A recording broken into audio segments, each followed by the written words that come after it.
First thing we want to do is jack the vehicle up as high as we can so we can slip under, and then have it relatively level. So I'm on roll-up stands in the front, and I have my jack stands in the rear. And I'm pretty close to level. Once we're under the vehicle, we're going to find our transmission drain plug. Should be on the passenger side of your transmission pan. This is an 8mm Allen. There we go, we'll just let that drain. Should be good enough. We'll put our drain plug back in. We are all ready to fill up our fluid. We'll go ahead and torque down our drain plug. That is 14.8 foot-pounds, or you can round up to 15. Our fill plug is on the back of the transmission on the driver's side. 10mm Allen. Crack that loose. So there should be a fill plug with the gasket. Nice. When I measured the amount of fluid that went into my catch pan, it was right under 8 quarts. So that's what I'm expecting to put in, right around 8 quarts. To fill it up, I have a little hand pump.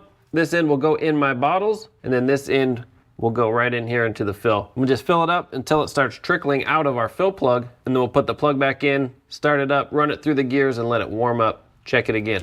We're using genuine Subaru transmission fluid. Now we'll pump away.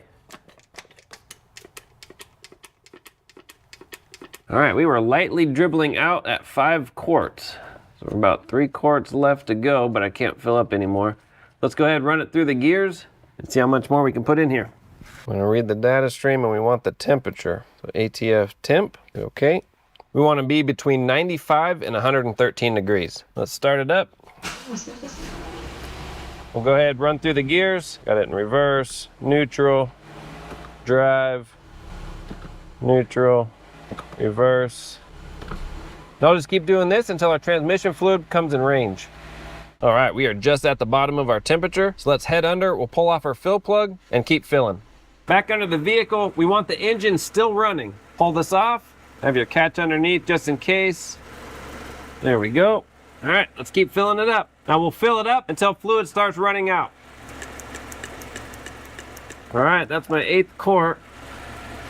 I put all 8 quarts in and nothing's dripping out. So I'm gonna take a little angled pick and use it kind of like a dipstick and see how close the fluid is to our fill plug rim. Put that in. It actually goes all the way up to my 90-degree bend, so it is just right there on the edge. So I think that's good enough. We'll torque this to 36.9 foot-pounds or round up to 37. There we go.